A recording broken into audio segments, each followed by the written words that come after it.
Introduction to social சைக்காலஜியில் group dynamics என்ற தலைப்பை பற்றி தான் இன்னைக்கு நம்ம பேச போகிறோம். குரூப் டைனமிக்ஸ் என்றால் குழு இயக்கம். ஒரு குழு எப்படி இயங்குதுன்னு தெரிஞ்சுக்கிறதுக்கு முன்னாடி குழு என்றால் என்னன்னு தெரிந்து கொள்வது ரொம்ப அவசியம். குழு என்றால் ஒன்றுக்கு மேற்பட்டவர்களுக்குள்ளே இருக்கக்கூடிய பிணைப்பு தான் குழுவை உருவாக்குது. பிணைப்பு என்றால் பாண்டிங். ஒருவருக்கு மேற்பட்டவர்களுக்குள்ளே ஒரு பிணைப்பு இருந்தால் அதுதான் ஒரு குழுவை உருவாக்குது.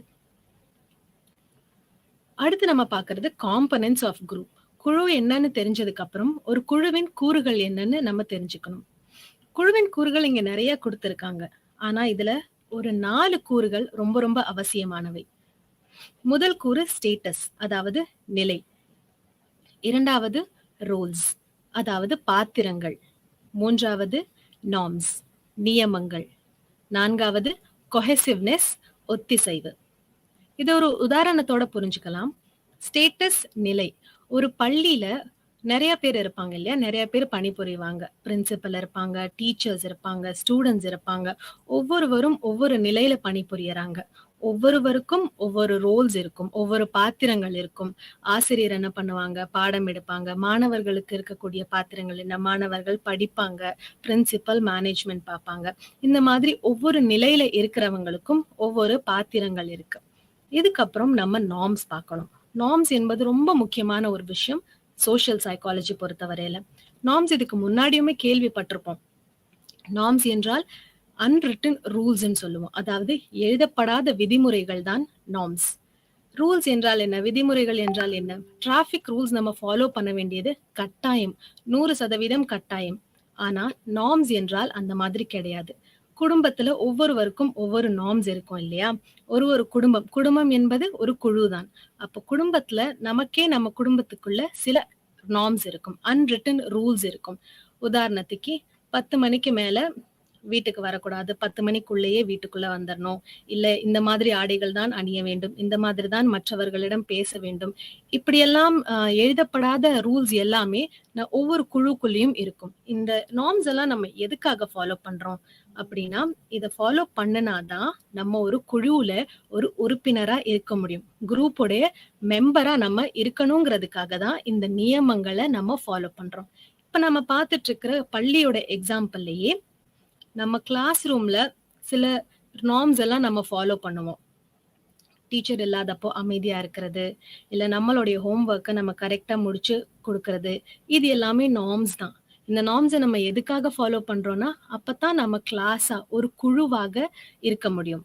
அதுக்காக தான் நார்ம்ஸை ஃபாலோ பண்றோம். நார்ம்ஸ் என்றால் அன்ரிட்டன் ரூல்ஸ், எழுதப்படாத ரூல்ஸ் அப்படிங்கிறத நம்ம புரிஞ்சுக்கணும். அடுத்து கொஹெசிவ்னஸ், ஒத்திசைவு. கொஹெசிவ்னஸ் தான் அந்த பிணைப்பை முடிவு பண்ணுது. எந்த அளவுக்கு நம்ம கொஹெசிவா இருக்கணுமோ, எந்த அளவுக்கு நம்ம பிணைப்புடன் இருக்கிறோமோ, அந்த அளவுக்கு நம்மளுடைய குழு ஸ்ட்ராங்கா இருக்கும், அந்த அளவுக்கு நம்மளுடைய குரூப் ஸ்ட்ராங்கா இருக்கும். அப்போ காம்பனன்ட்ஸ் ஆஃப் குரூப்ல 4 காம்பனன்ட்ஸ் ரொம்ப முக்கியமானவை: ஸ்டேட்டஸ், ரோல்ஸ், நார்ம்ஸ் மற்றும் கொஹெசிவ்னஸ். குழுனா என்னன்னு பார்த்தாச்சு, குழுவை உண்டாக்கக்கூடிய காம்பனன்ட்ஸ் என்னன்னு பார்த்தாச்சு. அடுத்து டைப்ஸ் ஆஃப் குரூப்ஸ், குழுக்களின் வகைகள். குழு நிறைய வகையில இருக்கும். நம்ம குடும்பத்துல ஒரு மாதிரி இருப்போம், குடும்பமா ஒரு குழுவாக இருக்கும் பொழுது ஒரு மாதிரி இருப்போம். அதே நம்ம வேலைக்கு செல்ற இடத்துல அந்த இடத்துல நம்ம வேற மாதிரி இருப்போம், அந்த இடத்துல நம்ம கூட இருக்கிறவங்க வேற மாதிரி இருப்பாங்க. இப்போ குழுக்களின் வகைகள் என்னன்னு பார்க்க போறோம். காமன் பாண்ட் குரூப், பொதுவான பிணைப்பு குழு. பாண்ட் என்றால் பிணைப்புன்னு ஆல்ரெடி நம்ம பார்த்துட்டோம். பொதுவான பிணைப்பு குழு. இந்த பொதுவான பிணைப்பு குழுல இருக்கக்கூடிய நபர்கள் ஒவ்வொருவருக்கும் ஒரு பொதுவான இலக்கு இருக்கும். அந்த பொதுவான இலக்கு, கோல், அதை அச்சீவ் பண்றதுக்காக ஒவ்வொரு நபருக்குடைய உள்ளேயுமே ஒரு பிணைப்பு இருக்கும். உதாரணத்துக்கு நம்ம கிரிக்கெட் டீம் எடுத்துக்கலாம். நம்மளுடைய கிரிக்கெட் டீம், இந்திய கிரிக்கெட் டீம் நம்ம எல்லாருக்குமே தெரியும் இல்லையா? நம்ம இந்திய கிரிக்கெட் டீம்ல இருக்கிறவங்க எல்லாருக்குமே ஒரு பொதுவான இலக்கு இருக்கு. வெற்றி பெறணுங்கிற ஒரு பொதுவான இலக்கு இருக்கு. அந்த பொதுவான இலக்கை நோக்கி நம்ம செல்லும் பொழுது டீமுக்குள்ள இருக்கிற ஒவ்வொரு நபருக்குள்ளேயுமே ஒரு பிணைப்பு இருக்கும். அந்த பிணைப்பு எதுக்காக அவசியம்னு பார்த்தோம்னா, நம்மளுடைய சக்சஸ்ஃபுல்லா இருக்க வேண்டும், நம்மளுடைய இலக்கை அடைய வேண்டும் அப்படிங்கிறதுக்காக இந்த காமன் பாண்ட் குரூப், ஒரு குரூப்புக்குள்ள, ஒரு குழுக்குள்ள ஒரு பொதுவான பிணைப்பு இருக்கிறது. அதுதான் காமன் பாண்ட் குரூப். 2வது பிரைமரி பாண்ட் குரூப், முதன்மை குழு. வார்த்தையிலே நமக்கு தெரியுது, இது ஒரு பிரைமரியான ஒரு குழு, முதன்மையான ஒரு குழு. உதாரணத்தோட ஆரம்பிப்போம்.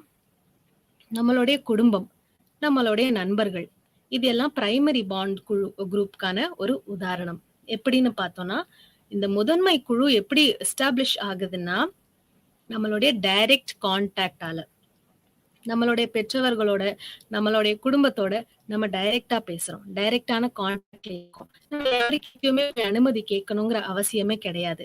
நம்ம டைரக்டா பேசுறோம், டைரக்டான கம்யூனிகேஷன் மற்றும் கான்டாக்ட்.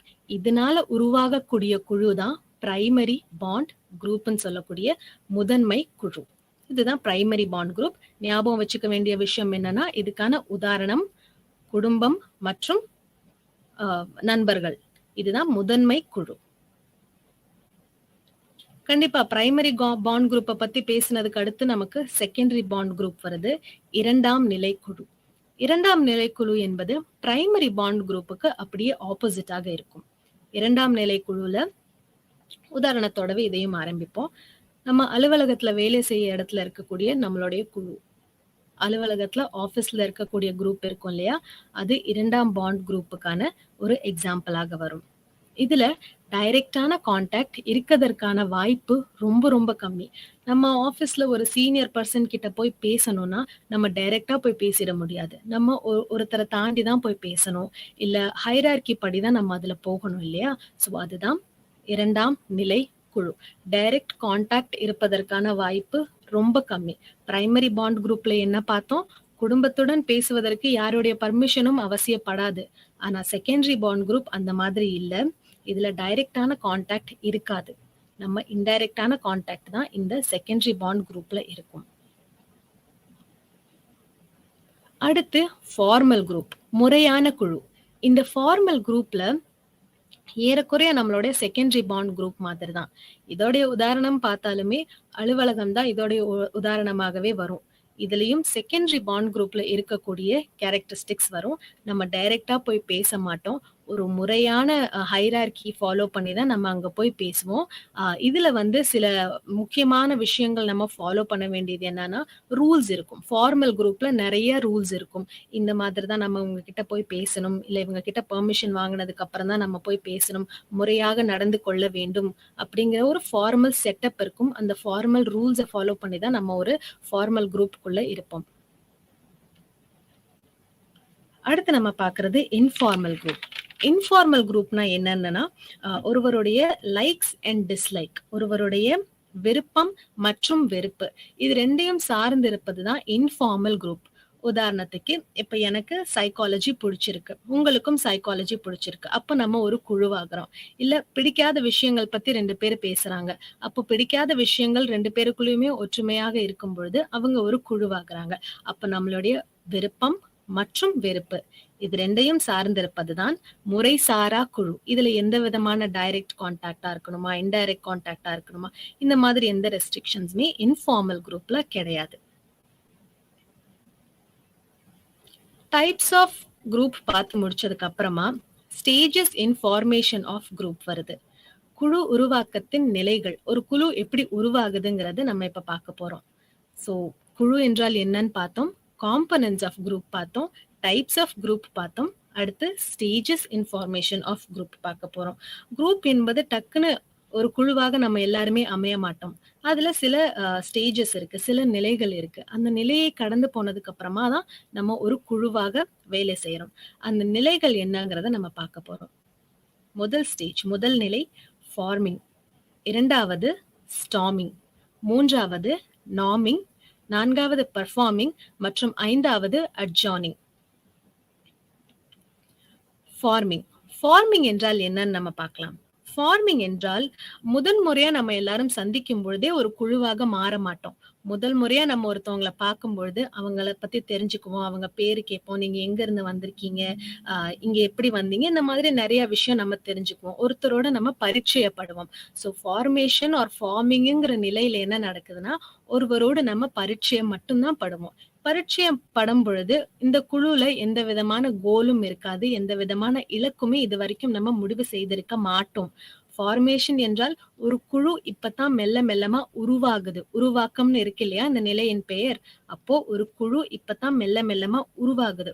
உருவாகும் பொழுது எந்த இலக்கும் இருக்காது. ஒருவருக்கு ஒருவர் பரிச்சயப்படுவது மட்டும்தான் இந்த உருவாக்கம்ங்கிற நிலையில நடக்குது. இரண்டாவது ஸ்டார்மிங். ஸ்டார்மிங் என்றால் நம்ம ஆல்ரெடி ஒருவருக்கொருவர் பரிச்சயப்பட்டுட்டோம். ஆனா இன்னும் இலக்கு முடிவாகல. யாரு என்ன வேலை செய்வாங்க, எவ்ளோ வேலை செய்வாங்கங்கிறது எதுவுமே இது வரைக்கும் முடிவாகல. முடிவாகாததுனால என்ன ஆகுதுன்னா, நான் கம்மியாக வேலை செய்றேன், மற்றவர்கள் அதிகமாக வேலை செய்கிறார்கள். ஒருவர் எல்லா வேலையும் செய்றாங்க. அப்ப அந்த இடத்துல என்ன நடக்கும்? சண்டை வர்றதுக்கான வாய்ப்பு இருக்கு. கான்ஃப்ளிக்ட் வர்றதுக்கான வாய்ப்பு இருக்கு. அதுதான் ஸ்டார்மிங். ஃபார்மேஷனுக்கு அப்புறம் வரக்கூடியது ஸ்டார்மிங். இப்போ கான்ஃப்ளிக்ட் வந்துருச்சு, சண்டை வந்துருச்சு இந்த குழுல. அப்ப என்ன நடக்குது? நார்மிங். இந்த சண்டைய நம்ம சரி பண்ணணும். இத நம்ம சால்வ் பண்ணணும். அப்படின்னா என்ன பண்ணணும்? நம்ம ஆல்ரெடி பேசணும் இல்லையா? நார்ம்ஸ் நம்ம ஒரு குழுல உருவாக்கணும். யார் எவ்வளோ வேலை செய்வாங்கங்கிறது எதுவுமே இது வரைக்கும் முடிவாகல. அப்ப நம்ம அந்த குழுக்கு சில நார்ம்ஸ் அசைன் பண்ண வேண்டும். உதாரணத்துக்கு ஒரு ப்ராஜெக்ட் டீம் இருக்காங்க. அந்த ப்ராஜெக்ட் டீம்ல ஸ்டார்மிங் வரைக்கும் வந்துட்டாங்க. அப்போ என்ன ஆகுது? இவ்ளோ வேலை செய்யணும். இவர் வந்து இவ்ளோ நேரம் வேலை செய்யணும். டீம் லீடர் இவ்ளோ நேரம் வேலை செய்யணும். நம்ம குழுவாக இருக்கும் பொழுது இந்த விஷயத்தை எல்லாம் ஃபாலோ பண்ணணும். எல்லாருக்குமே லஞ்ச் டைம் வந்து 1 மணி நேரம் தான். இப்படிங்கிற சில காமனான விஷயங்களை நம்ம நார்ம்ஸாக உள்ள கொண்டு வரணும். ஒரு எழுதப்படாத விதிமுறையாக உள்ள கொண்டு வரணும். அப்படி நம்ம கொடுத்தோம்னா மட்டும்தான் நம்மளுடைய குழு சுமூகமாக செயல்படும். இல்லை என்றால் ஸ்டார்மிங்கோடயே முடிஞ்சிரும். கான்ஃப்ளிக்ட் வரக்கூடாது. நிறைய குழுல வந்து நிறைய கான்ஃப்ளிக்ட்ஸ் நம்ம பார்ப்போம் இல்லையா? நம்ம ஃப்ரெண்ட்ஸா இருக்கும்போதே நிறைய சண்டைகள் வரும். இல்ல ஒரு ஆபீஸ்ல இருக்கும்போது நிறைய சண்டைகள் வரும் இல்லையா? அப்போ சண்டைகள் என்பது ஸ்டார்மிங்ங்கிற ஸ்டேஜ்ல தான் வருது. அந்த சண்டைய அந்த கான்ஃப்ளிக்ட நம்ம சரி பண்ணணும்னா கட்டாயமா நார்ம்ஸ் ஒரு குழுக்குமே நம்ம கொடுக்கணும். அந்த மாதிரி நார்ம்ஸ் கொடுத்தோம்னா அடுத்து என்ன நடக்குதுன்னு பார்ப்போம். 4வது நிலை வருது. அதாவது பர்ஃபார்மிங். 4வது நிலையில எல்லாருக்குமே பொதுவாக நம்ம சில நார்ம்ஸ் கொடுத்துட்டோம். நார்ம்ஸ் கொடுத்த பட்சத்துல எல்லாருமே அந்த நார்ம்ஸ ஃபாலோ பண்ணி தான் அடுத்து வேலை செய்ய போறாங்க. அப்போ பர்ஃபார்மிங்ங்கிற ஸ்டேஜ்ல குழுல இருக்கிற ஒவ்வொரு நபருமே அவர்களோட வேலையை செய்ய போறாங்க. அதுதான் பர்ஃபார்மன்ஸ்ங்கிற வார்த்தையிலே தெரியுதுல்ல, நம்மளோட வேலையை நம்ம நிகழ்த்த போறோம். நம்மளோட வேலையை நம்ம சரியாக செய்ய போறோம். சரியாக செய்யும் பொழுது ஒவ்வொரு நபரும் கவனத்துல வைக்கிற விஷயம் என்ன? நம்ம நார்ம்ஸ ஃபாலோ பண்ண வேண்டும். கடைசி நிலை அட்ஜார்னிங்ங்கிறது எல்லா குழுக்களோடையும் நடக்கிறது கிடையாது. அட்ஜார்னிங் என்றால் என்னன்னா, நம்ம பர்ஃபார்மன்ஸ் இலக்கை அடைந்த பிறகு நம்ம அந்த குழுவை கலைச்சிருவோம். அதுதான் அட்ஜார்னிங் எல்லா குழுவோடையும் நடக்கிறது இல்ல. உதாரணத்துக்கு நம்ம குடும்பம், நம்ம நண்பர்கள், நம்ம எல்லாருமே ஒரு இலக்கை அடைஞ்சதுக்கு அப்புறம் கலைஞ்சு போகிறது இல்லையா? அட்ஜார்னிங்ங்கிறது சில குழுக்களோட தான் நடக்குது. ஒரு ப்ராஜெக்ட் டீமோடைய உதாரணம் நான் இப்ப சொன்னேன் இல்லையா? ப்ராஜெக்ட் டீம்ல அவங்களுடைய டார்கெட், அவங்களோட இலக்கை அவங்க அடைஞ்சதுக்கு அப்புறமா குழுவை கழிச்சிட்டு வேற ஒரு குழு உண்டாக்குவாங்க. அந்த மாதிரி ஒரு குழுல தான் அட்ஜார்னிங் நடக்கும். நம்ம ஃபார்மல் மற்றும் செகண்டரி பாண்டிங் குரூப் பார்த்தோம்ல, அதுல அட்ஜார்னிங் நடக்கிறதுக்கான வாய்ப்பு அதிகமாக இருக்குது. Group process. குழு என்ன, குழுவோடைய காம்பனன்ட்ஸ் என்ன, எப்படியெல்லாம் குழு இயங்குது அப்படின்னு தெரிஞ்சதுக்கு அப்புறம் குரூப் ப்ராசஸ் பார்க்க போறோம். நம்ம இப்போ குழுவின் செயல்முறைகள், குழு எப்படி செயல்படுதுங்கிறத பார்க்க போறோம். குழுவின் செயல்முறைகள்ல ஒரு 3 விஷயம் பார்க்க போறோம். அதுக்கு முன்னாடி குழுவின் செயல்முறை என்னன்னு பார்க்கலாம். ஒரு நபரின் மீது குழுவின் தாக்கம் எந்த அளவுக்கு இருக்குங்கிறத தான் குழுவின் செயல்முறைகள்ல பார்க்கணும்.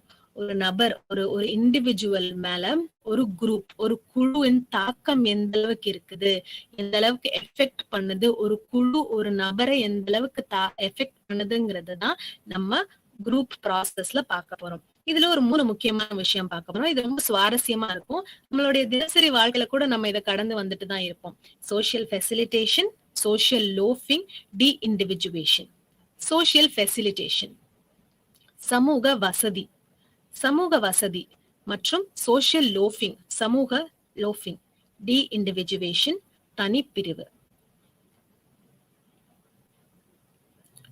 சோசியல் லோஃபிங் ஒரு உதாரணத்தோடயே நம்ம இதை ஆரம்பிப்போம். ஒரு பாடகர் இருக்காரு. அந்த பாடகர் வந்து நல்லா பாடல் கத்துக்கிட்டு நல்ல பயிற்சி செஞ்சுட்டு பாடுறதுக்காக தயாராக இருக்காரு. அப்படி பாடுறதுக்காக தயாராக இருக்கும்போது அவர் என்ன பாக்குறாருன்னா, ஆடியன்ஸ் எல்லாருமே உட்கார்ந்துருக்காங்க. அவர் பாடுறதுக்கு ரெடி ஆகும்பொழுது ஆடியன்ஸை பார்த்த உடனே அவர் நல்லா பயிற்சி செஞ்சிருக்காரு. அதனால அவருக்கு ஒரு என்கரேஜ்மெண்ட். அவங்க கை தட்டும் போது இவர் இன்னும் நல்லா பாடுறாரு. சரியா? சோ மற்றவர்கள் இருக்கும் பொழுது இவருடைய பெர்ஃபார்மன்ஸ் என்ன ஆகுது? நல்லா ஆகுது. இவர் நல்லா பெர்ஃபார்ம் பண்றாரு. மற்றவர்கள் இருக்கும்போது நல்லா பெர்ஃபார்ம் பண்றாரு. குரூப் ப்ராசஸ்னா என்னன்னு நம்ம பார்க்கும்போதே பார்த்தோம். ஒருவர் மற்றவர்கள் இருக்கும் பொழுது ஒரு தனி நபரை மற்றவர்கள் எப்படி பாதிக்கிறாங்க, ஒரு குழு இருக்கும்போது அந்த குழு எப்படி தனி நபரை பாதிக்கிறாங்கிறது தான் சோசியல் ஃபெசிலிட்டேஷன்ல பார்த்தோம். அப்போ பாசிட்டிவா தான் எஃபெக்ட் பண்ணுது. சோசியல் ஃபெசிலிட்டேஷன் நடந்திருக்குன்னா நல்லா தயாராகி இருக்கும்போது நம்ம ஒரு ஸ்கில் வச்சிருக்கோம். பாடுறதுங்கிறது ஒரு ஸ்கில் இல்லையா? நடனம் ஆடுவது, இல்ல பேச்சு போட்டி, இந்த மாதிரியான நிறைய போட்டிகள்ல ஒரு குழுவாக ஆடியன்ஸ் அமர்ந்திருக்கும் போது, பார்வையாளர்கள் இருக்கும்போது என்ன நடக்குது? நம்ம இன்னும் நல்லா பாடுறோம், நல்லா நடனம் ஆடுறோம், இல்ல நல்லா பேசுறோம்.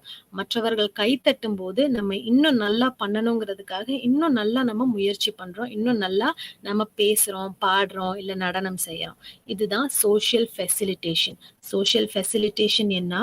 மற்றவர்கள் இருக்கும் பொழுது நம்ம இன்னும் நல்லா பெர்ஃபார்ம் பண்றோங்கிறது தான் சோசியல் ஃபெசிலிட்டேஷன் இல்ல சமூக வசதி.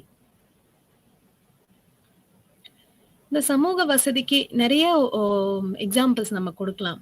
இன்னொரு எக்ஸாம்பிள்ஸ் பார்த்தோம்னா, தினசரி நம்ம தொலைக்காட்சியில நிறைய போட்டிகள் பார்க்குறோம், நிறைய காமெடி பார்க்குறோம். அப்போ ஸ்டேஜ்ல நடக்கக்கூடிய போட்டிகள் எல்லாத்துலயுமே ஆடியன்ஸ் இருப்பது ஏன் கட்டாயம்? நிறைய போட்டிகள் நம்ம பார்க்கும்பொழுது வெறும் கேமராவும் அந்த போட்டியாளரையும் வச்சு மட்டுமே அதை செய்யலாம். ஆனாலுமே சுத்தி ஆடியன்ஸை வச்சுக்கிறாங்க. ஏன் வச்சுக்கிறாங்கன்னா அந்த இடத்துல சோசியல் ஃபெசிலிட்டேஷன் நடக்கணுங்கிறதுக்காக.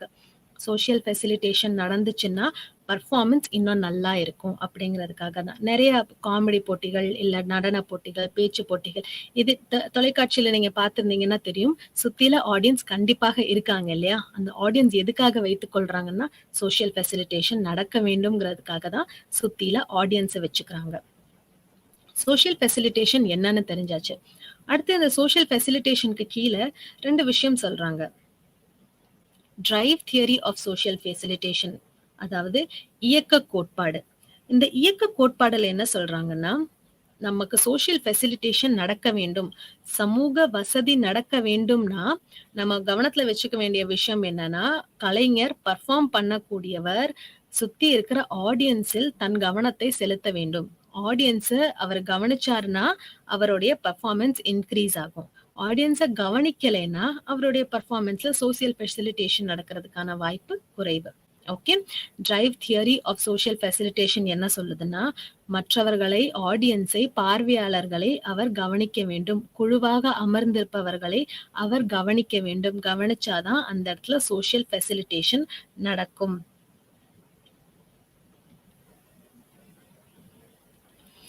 டிரைவ் தியரியில இன்னொரு விஷயம், ஆடியன்ஸ் அவர் கவனிக்கவே இல்லைன்னா சோசியல் ஃபெசிலிட்டேஷன் நடப்பதற்கான வாய்ப்பு குறைந்து விடுதுன்னு சொல்றாங்க. நம்ம ஆடியன்ஸ் என்கரேஜ் பண்றதையும், ஆடியன்ஸ் கை தட்டுறதையும், பார்வையாளர்கள் நமக்காக அவர்கள் உற்சாகப்படுவதையும் இதெல்லாம் கவனத்தில் வைத்துக் கொண்டால் நம்ம இன்னும் அதிகமா நல்லா பர்ஃபார்ம் பண்ணுவோங்கிறத டிரைவ் தியரி ஆஃப் சோசியல் ஃபெசிலிட்டேஷன்ல சொல்றாங்க. அடுத்து distraction conflict theory. Distraction conflict theory என்றால், டிஸ்ட்ராக்ஷன் அப்படிங்கிற வார்த்தையிலே நமக்கு தெரியுது, கவனச்சிதறல். கவனச்சிதறலால் ஏற்படும் மோதல் கோட்பாடுன்னு சொல்றாங்க. Distraction conflict theory. டிஸ்ட்ராக்ஷனால வரக்கூடிய ஒரு கான்ஃப்ளிக்ட் தான் இந்த டிஸ்ட்ராக்ஷன் கான்ஃப்ளிக்ட் தியரி சொல்றாங்க. இதை இன்னும் கொஞ்சம் விரிவா பார்ப்போம். ஒரு நபர் வந்து அவர் பாடலும் பாட வேண்டும், ஆடியன்ஸையும் பார்க்கணும். அப்ப என்ன நடக்குது? டிஸ்ட்ராக்ஷன் நடக்குது இல்லையா? அவரு பாடல் பாடுவதுல கவனம் கொஞ்சம் கம்மி ஆயிருது. அவரு ஆடியன்ஸையே பார்த்துட்டு இருக்கும்போது, பாடல் பாடுவதுல கவனம் கம்மியாகுது. கவனம் கம்மியாகும் பொழுது, சோஷியல் ஃபெசிலிட்டேஷன் நடக்கிறதுக்கு வாய்ப்பு குறைஞ்சிருது. அவருடைய பெர்ஃபார்மன்ஸ அது பாதிக்குது இல்லையா? ஆடியன்ஸையே பார்த்துட்டு இருக்கும்போது, பாடல்ல அவருடைய கவனம் கொஞ்சம் கம்மியா இருக்கிறதுக்கான வாய்ப்புகள் இருக்கு. அப்போ இதுல என்ன சொல்றாங்கன்னா, அந்த தனிநபர் அந்த குரூப்பையும் பார்க்கறாங்க, ஆடியன்ஸையும் பார்க்கறாங்க, மற்றும் தன்னுடைய பாடல்லையும் கவனம் செலுத்தும்போது, இந்த இடத்துல காக்னிட்டிவ் ஓவர்லோட் நடக்குது. அறிவாற்றல் சுமை நடக்குது. Cognitive overload. காக்னிஷன் என்றால் நமக்கு ஆல்ரெடி தெரியும். இன்ட்ரோடக்ஷன் டு சைக்காலஜில கண்டிப்பா பார்த்திருப்போம். காக்னிஷன் என்றால் நம்மளுடைய தாட் ப்ராசஸ் இல்லையா? அப்போ நமக்கு காக்னிஷன் ஓவர்லோட் நடக்குது. நம்ம செய்யக்கூடிய டாஸ்க்லயும் கவனம் செலுத்தணும்.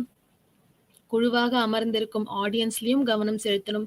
சோஷியல் ஃபெசிலிட்டேஷன் நடக்க வேண்டும் என்றால், இந்த காக்னிட்டிவ் ஓவர்லோட் குறைய வேண்டும் என்றால் நம்ம என்ன பண்ணணும்னா, ஏதோ ஒரு வேலையில தான் நம்ம ஃபோக்கஸ் பண்ணணும். ஒண்ணு டாஸ்க்ல ஃபோக்கஸ் பண்ணணும். அப்படி இல்லைன்னா ஆடியன்ஸ்ல ஃபோக்கஸ் பண்ணணும். இது 2ல நம்மளுடைய ஃபோக்கஸ் ஒரு இடத்துல இருந்துச்சுன்னா, காக்னிட்டிவ் ஓவர்லோட்னு சொல்லக்கூடிய அறிவாற்றல் சுமை குறையும். இப்ப நம்ம பார்த்தோம் சோஷியல் ஃபெசிலிட்டேஷன்னா என்னன்னு பார்த்தோம். சோஷியல் ஃபெசிலிட்டேஷனுக்கு கீழே வரக்கூடிய 2 தியரி பார்த்தோம். டிரைவ் தியரி ஒண்ணு, டிஸ்ட்ராக்ஷன் கான்ஃப்ளிக்ட் தியரி ஒண்ணு.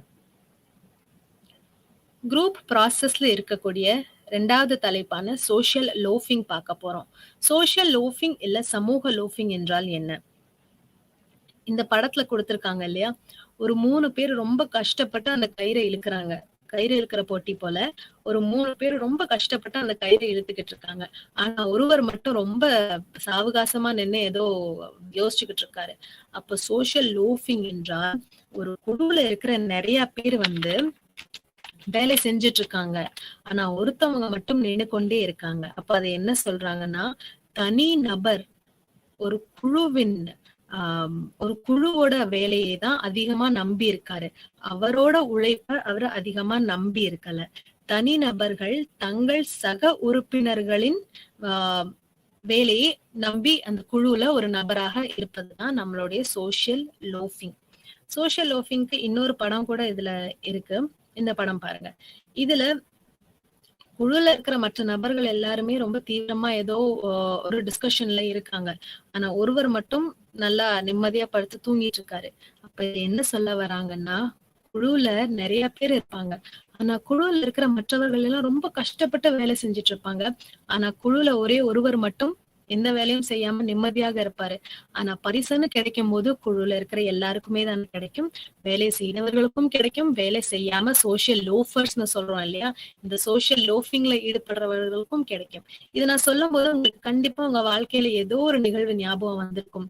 நீங்க வேலை செய்ததோ, இல்ல நீங்க வேலை செய்யாமல் இப்படி இருந்ததோ, ஏதோ ஒரு நிகழ்வு ஞாபகம் வந்திருக்கும். ஒரு குழுவாக இருக்கும் பொழுது சோஷியல் லோஃபிங் நடப்பதற்கான வாய்ப்பு இருக்கும்.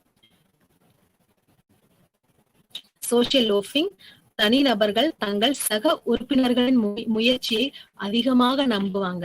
தன்னுடைய முயற்சி போடுறது இல்லாம நம்ம செய்ய வேண்டாம், மத்தவங்க செய்யட்டும், மத்தவங்க நல்லாதான் செய்வாங்க. என் குழுல இருக்கிற மற்றவங்க எல்லாம் ரொம்ப நல்லா செய்வாங்க, ரொம்ப அருமையா வேலை செய்வாங்க, அதனால நான் செய்யணுங்கிற அவசியம் அங்க இல்ல. ஆனா அதோடைய அட்வான்டேஜ் கிடைக்கும் போது இவர்களும் எடுத்துக்கொள்வார்கள். அதுதான் சோஷியல் லோஃபிங். சோஷியல் லோஃபிங் ஒரு பாராட்டக்குரிய ஒரு விஷயம் கிடையாது இல்லையா? இந்த சோஷியல் லோஃபிங்கை எப்படி நம்ம குறைப்பது? சோஷியல் லோஃபிங்கை குறைச்சா எல்லாருமே ஈக்குவலா வேலை செய்யலாம், எல்லாருக்குமே ஈக்குவலான ஒரு திருப்தியும் இருக்கும். அப்போ சோஷியல் லோஃபிங்கை எப்படி குறைப்பது? சோஷியல் லோஃபிங் நடக்கும்போது இதுல வேலை செய்து கொண்டிருக்கிற மற்றவர்களுக்கு இந்த வேலை செய்யாமல் இருப்பவர் மீது கோபம் வரும் கண்டிப்பா. அப்போ இந்த சோஷியல் லோஃபிங்கிற மொத்த விஷயத்தையே நம்ம எப்படி குறைப்பதுங்கிறத நம்ம இப்ப பார்ப்போம். சோஷியல் லோஃபிங்கை குறைப்பதற்காக தனிப்பட்ட திறமைகளை நம்ம அப்ரிஷியேட் பண்ணணும், நம்ம பாராட்டணும். தனிப்பட்ட திறமைகளை மட்டும்தான் பாராட்டணும். தனிப்பட்ட திறமைகளை பாராட்டும் பொழுது என்ன நடக்குதுன்னா, ஒவ்வொருவர் எவ்வளவு வேலை அந்த குழுல செஞ்சிருக்காங்கிறது நமக்கு தெரிய வருது. ஒரு குழுவாக பாராட்டும் பொழுது குரூப் ஏ ரொம்ப நல்லா பண்ணீங்க, குரூப் பி ரொம்ப அருமையா பண்ணீங்க அப்படின்னு நம்ம சொல்லும் பொழுது, குரூப் ஏல வேலை செய்யாமல் இருந்த இவருக்கும் தான் அந்த பாராட்டு போய் சேருது. அப்போ நம்ம தனி நபரின் திறமைகளை பாராட்ட வேண்டும். தனித்தனியாக நீங்கள் நல்லா பண்ணீங்க, நீங்க நல்லா பண்ணீங்கன்னு தனித்தனியா ஒவ்வொருத்தரையும் நம்ம பாராட்டும் பொழுது சோசியல் லோஃபிங் நடப்பதற்கான வாய்ப்பு குறையும். இரண்டாவது, தனி நபரின் வேலைக்கு ஊதியம் கொடுப்பது. குழுவாக எல்லோருமே ஒருவர் ஒரு 90% வேலை செய்திருப்பார், ஒருவர் ஒரு 10% வேலை செய்திருப்பார், இல்ல நம்மளுடைய சோசியல் லோஃபர்ஸ் எதுவுமே செய்திருக்க மாட்டார்கள். அப்ப என்ன ஆகும், குழுவுல இருக்கவங்க எல்லாத்துக்குமே ஊதியம் கொடுக்கும்போது குரூப் ஏ எல்லாருக்குமே இன்னைக்கு இவ்வளவு ஊதியம் அப்படின்னு சொல்லும் பொழுது வேலை செய்யாதவர்களுக்கும் அதே ஊதியம் போய் சேருது, 100% வேலை செய்தவருக்கும் அதே ஊதியம் போய் சேருது. அப்போ இந்த சமூக லோஃபிங்க குறைப்பதற்காக நம்ம என்ன பண்ணணும்னா, குழுல இருக்கிற ஒவ்வொருவருக்கும் தனி நபருக்கும் தனித்தனியாக அவர்களுடைய வேலைக்கு ஏத்த மாதிரி நம்ம ஊதியம் கொடுக்க வேண்டும். இந்த 2 விஷயம் ரொம்ப அவசியமான விஷயம். இந்த 2 விஷயத்தையும் நம்ம செய்தோம்னா சோசியல் லோஃபிங்க கண்டிப்பா குறைக்க முடியும். சோசியல் லோஃபிங் என்றால் என்னன்னு பார்த்தோம். சோசியல் ஃபெசிலிட்டேஷன் என்றால் என்னன்னு பார்த்தோம். குரூப் ப்ராசஸ் பார்த்துட்டு இருக்கோம். குரூப் ப்ராசஸ்ல ஃபெசிலிட்டேஷன் மற்றும் லோஃபிங் பார்த்துட்டோம். அடுத்து இருக்கக்கூடிய தலைப்பு டி இண்டிவிஜுவேஷன், தனிப்பிரிவு. டி இண்டிவிஜுவேஷனையும் இந்த படத்தை வச்சு நம்ம புரிஞ்சுக்கலாம். இதுல நிறைய பேர் இருக்காங்க. இதுல ஏதோ ஸ்ட்ரைக்ல ஈடுபடுற மாதிரி நமக்கு தெரியுது இல்லையா? டி இண்டிவிஜுவேஷனையும் இந்த ஸ்ட்ரைக்கோடைய உதாரணத்தை வச்சுதான் நம்ம புரிந்து கொள்ள போறோம். அப்போ இதுல என்ன நடக்குது, நிறைய பேர் இருக்காங்க. டி இண்டிவிஜுவேஷன், நம்மளாக இருப்பது கிடையாது. டி இண்டிவிஜுவேஷன்ல ஒரு ஸ்ட்ரைக்ல ஒரு கூட்டமாக ஒரு குழுவாக இருக்கும் பொழுது நம்மளுடைய தனித்துவத்தை நம்ம மறந்து விட்டு நம்மளும் அந்த குழுவில் சேர்ந்து விடுகிறோம். நான் உதாரணம் பார்ப்போம். நான் ரொம்ப எல்லாத்து மேலயும் ஒரு அக்கறையாக இருப்பேன், கரிசனம் காட்டுவேன், ரொம்ப கேரிங்கான ஒரு பர்சன் எடுத்துப்போம். ஆனா இதே ஒரு ஒரு குழு, ஒரு கிரௌடு, ஒரு குழுல நான் ஸ்ட்ரைக் பண்றதுக்கு போகும்பொழுது என்ன நடக்குது, என்னுடைய அந்த கரிசனத்தையும் மற்றவர்கள் மீது நான் காட்டக்கூடிய பாசத்தையும் நான் மறந்து விடுறேன். மறந்து விட்டு நான் அந்த குழுல ஒரு நபரா போய் நானும் ரொம்ப ரொம்ப எக்ஸ்ட்ரீமான ஒரு பிஹேவியர்ஸ் எல்லாம் பண்றதுக்கான வாய்ப்பு இருக்கு. அதுதான் டி இண்டிவிஜுவேஷன். நிறைய ஸ்ட்ரைக் நம்ம பார்க்கும்போது குழுவாக இருக்கும் பொழுதுதான் அந்த இடத்துல இன்டென்சிட்டி அதிகமாக இருக்கு. குழுவாக இருக்கும்போதுதான் ரொம்ப அபாயகரமான முடிவுகளும் அந்த இடத்துல நடக்குது.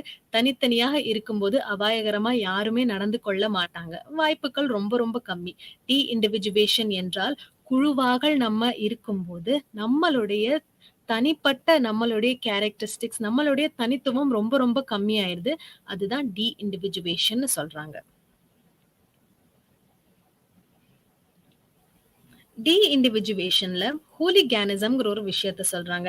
இந்த ஒரு படத்திலேயே உங்களுக்கு தெரியுது, எல்லாரும் கூட்டமா ஏதோ ஒரு வயலன்ஸ்ல ஈடுபட்டுட்டு இருக்காங்க. அப்ப இந்த ஹூலிகானிசம் தனிப்பிரிவின் ஒரு சிறப்பு நிகழ்வு தான். ஹூலிகானிசம் நம்ம பார்த்த டி இண்டிவிஜுவேஷனுடைய ஒரு சிறப்பான நிகழ்வு தான் ஹூலிகானிசம். ஹூலிகானிசம்ங்கிறது இங்கிலாந்தோடைய ரசிகர்கள் ஒரு தடவை என்ன செஞ்சிருக்காங்க, இங்கிலாந்து கால்பந்து ரசிகர்கள் என்ன செஞ்சிருக்காங்க, இங்கிலீஷ் வேற ஒரு நாட்டோடைய கால்பந்து டீம் அவங்க வேற ஒரு போட்டியில போய் கலந்து கொள்ளும் பொழுது இவங்க எல்லாம் இங்கிலாந்தோடைய கால்பந்து ரசிகர்கள் எல்லாரும் அந்த நாட்டோடைய போட்டி நடந்து கொண்டிருக்கும் பொழுது இந்த மாதிரி ஒரு வயலண்டான பிஹேவியர்ல ஈடுபட்டிருக்காங்க. அதுதான் ஹூலிகானிசம்னு சொல்றோம். இவங்களுக்கு இங்கிலாந்தோடைய கால்பந்து ரசிகர்கள் இவங்க, ஆனா வேற ஒரு நாட்டின் போட்டி நடக்கும் பொழுது அந்த நாட்டு டீமை இவங்களுக்கு பிடிக்கல. வேற நாட்டின் போட்டி நடக்கும் பொழுது அந்த இடத்துல இவங்க இந்த மாதிரி வன்முறையில ஈடுபட்டிருக்காங்க. இதுதான் ஹூலிகானிசம். தனியாக இருக்கும்போது ஒருத்தர் ஒரு வன்முறையில ஈடுபடுறதுங்கிறது ரொம்ப ரேரான விஷயம். நம்ம அடிக்கடி பார்க்க முடியாது. ஆனா ஒரு குழுவாக நம்ம இருக்கும் பொழுது நம்ம அபாயகரமான முடிவும் எடுப்போம். கொஞ்சம் வன்முறையிலையும் இண்டிவிஜுவல் வன்முறையிலையும் ஈடுபடுறதுக்கான வாய்ப்புகள் அதிகமாக இருக்கு. டி இண்டிவிஜுவேஷன் மற்றும் ஹூலிகானிசம் நம்ம இப்ப புரிஞ்சுக்கிட்டோம். குரூப் ப்ராசஸ்ல நம்ம 3 தலைப்பு பார்த்தோம். குரூப் ஃபெசிலிட்டேஷன் பார்த்தோம், குரூப் லோஃபிங் பார்த்தோம் மற்றும் டி இண்டிவிஜுவேஷன் பார்த்தோம். இப்போ குரூப் டிசிஷன் மேக்கிங் பார்க்க போறோம். இல்ல குழு முடிவெடுத்தல்ங்கிறது என்ன நம்ம பார்க்க போறோம். குழுவாக நம்ம முடிவெடுக்கிறது. ஒரு இலக்கு இருக்கு, அந்த இலக்கை அடைய வேண்டும் என்றால் குழுவாக முடிவெடுப்பது சிறந்ததுன்னு சொல்றோம். குழுவாக முடிவெடுப்பது ஏன் சிறந்ததுன்னா, ஒவ்வொருவருக்கும் ஒவ்வொரு விஷயம் தெரிஞ்சிருக்கும். ஒவ்வொருவரும் அவருடைய எண்ணங்களை போடும் பொழுது, நமக்கு ரொம்ப ஸ்ட்ராங்கான, ரொம்ப நல்ல முடிவு கிடைக்கும். ஏன்னா, ஒவ்வொருவருக்கும் ஒவ்வொரு அனுபவம் இருக்கும் இல்லையா? அப்ப அந்த அனுபவத்தினால நம்ம ஒரு முடிவு எடுக்கும் பொழுது, ஒவ்வொருவரும் தன்னுடைய நாலேட்ஜ போடும் பொழுது, ஒரு குழுவாக முடிவெடுப்பது நல்லா இருக்கும். ஆனா, இந்த குழுவாக முடிவெடுப்பதுல 2 செயல்முறைகள் இருக்கு.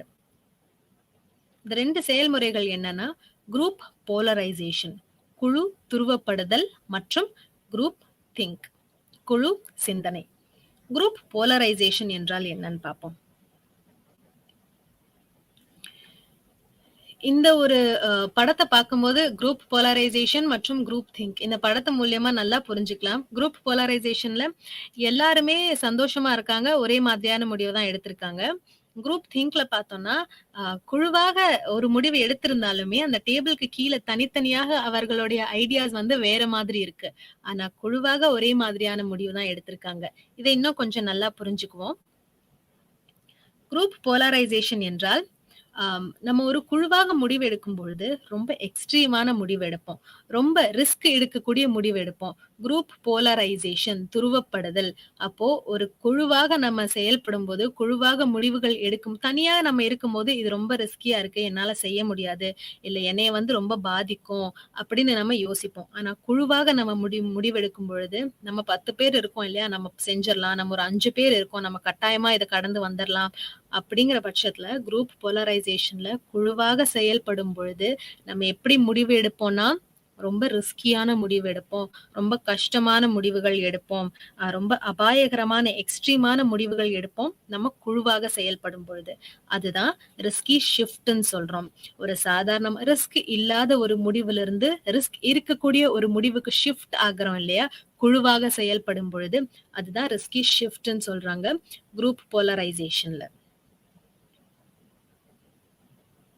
அடுத்து இருக்கக்கூடிய குரூப் திங்க். குரூப் திங்க் என்றால் என்னன்னு பார்ப்போம். நம்ம குழுவாக முடிவு எடுக்கும் பொழுது நம்ம என்ன நினைப்போம்னா, நம்ம குழுவை கண்டிப்பா நம்ம மதிப்போம் இல்லையா. இன் குரூப் அவுட் குரூப் நம்ம பார்க்கும் பொழுது நம்மளுடைய இன் குரூப்பை வந்து நம்ம ரொம்ப மதிப்போம். நமக்கு நம்மளுடைய குழு ரொம்ப ரொம்ப பிடிக்கும், ரொம்ப நம்பிக்கை இருக்கு, நம்ம குழு எந்த கட்டத்திலயுமே தவறு செய்யாது அப்படிங்கிற ஒரு நம்பிக்கை இருக்கும் பொழுது குழுவின் முடிவுகளை நம்ம ஏற்றுக்கொள்ளும். என்னதான் நமக்கு தனியான வேற முடிவு இருந்தாலுமே, வேற சிந்தனை இருந்தாலுமே, குரூப் திங்க் வரும்பொழுது நம்ம எல்லாருமே சேர்ந்து ஒரே மாதிரியான முடிவு எடுக்கிறோம். நமக்கு தனிப்பட்ட ஒரு யோசனை இருந்தாலுமே பரவாயில்ல, நம்ம குழு நல்ல முடிவு தான் எடுக்கும் அப்படின்னு நம்ம ஒத்து போகிறோம் நம்ம குழுவோட முடிவுல. ஆனா இன்னொரு விஷயம் இதுல என்னன்னா, நம்ம குழுவுல இருக்கக்கூடிய சில நார்ம்ஸ் நம்ம பேசணும் இல்லையா, ஒரு குழுவுல இந்த மாதிரி நார்ம்ஸ் இருக்கும். நம்ம குழுவோட நார்ம்ஸ் மீற மாதிரியான ஒரு முடிவு குழுல இருக்கிறவங்க யாராவது எடுத்தா நம்ம அதை எதிர்ப்போம். ஓகே, நம்ம குழுல வந்து நம்ம யாருக்குமே தீங்கு விளைவிக்க கூடாது அப்படின்னு ஒரு நார்ம்ஸ் இருக்கு. யாராவது ஒருத்தர் வந்து பரவாயில்ல, ஒரு நபருக்கு தானே தீங்கு விளைவிக்கிறோம், அதனால ஒன்றும் பிரச்சனை இல்லை அப்படின்னு சொல்லும் பொழுது குழுல இருக்கக்கூடிய மற்ற நபர்கள் எல்லாருமே அதை எதிர்ப்பாங்க.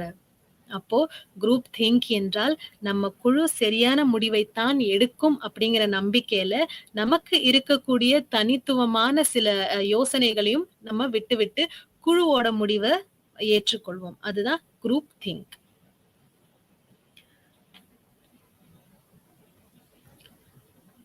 நம்ம இப்ப பார்த்தோம் நம்மளுடைய டிசிஷன் மேக்கிங்ல குரூப் போலரைசேஷன் மற்றும் குரூப் திங்க் என்றால் என்னன்னு நம்ம பார்த்தோம். அடுத்து கோஆபரேஷன் அண்ட் கான்ஃபிளிக்ட். ஒரு குழுவாக நம்ம செயல்படும் போதே கோஆபரேஷன், ஒத்துழைப்பு ரொம்ப ரொம்ப அவசியம். ஒத்துழைப்பு இருந்தா மட்டும்தான் நம்மளால ஒரு இலக்கை அடைய முடியும். ஒத்துழைப்பு இல்லை, எல்லாருமே சோசியல் லோஃபிங் பண்றாங்க அப்படின்னா இலக்கை அடைவது ரொம்ப ரொம்ப கஷ்டமாயிரும். அதனாலதான் கோஆபரேஷன் இல்ல ஒத்துழைப்பு ரொம்ப ரொம்ப அவசியம்.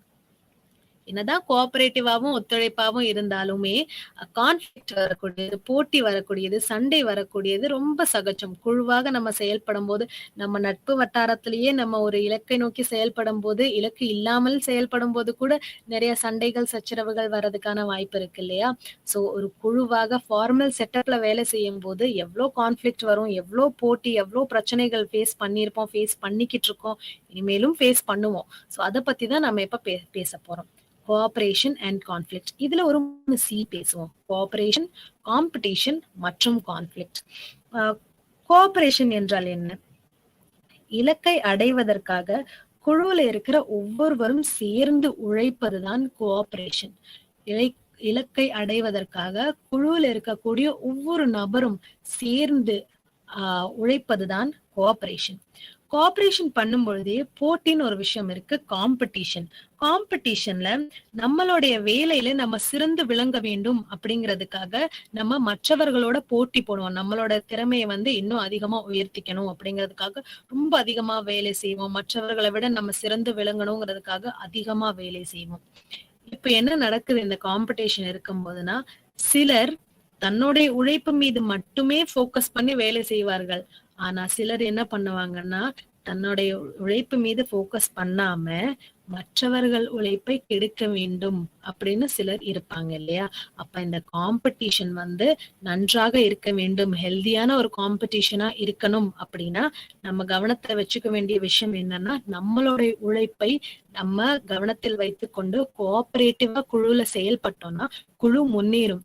கோஆபரேஷன் இல்லாம நம்மளுடைய உழைப்பு மீதும் நம்ம கவனம் செலுத்தாம மற்றவர்கள் உழைப்பை எப்படி கெடுப்பதுங்கிறதுல நம்ம கவனம் செலுத்தினோம்னா நம்மளுடைய குழு இலக்கை அடையாது. நம்மளுடைய குழு சிறந்த ஒரு குழுவாகவே வராது.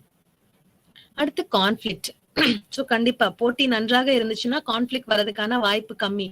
போட்டி ஒரு நல்ல போட்டியா இல்ல, மற்றவர்களுடைய வேலையும் நமக்கு எடுத்து விடுறோம் அப்படின்னா கான்ஃபிளிக்ட் வர்றதுக்கான வாய்ப்பு அதிகமா இருக்கு இல்லையா?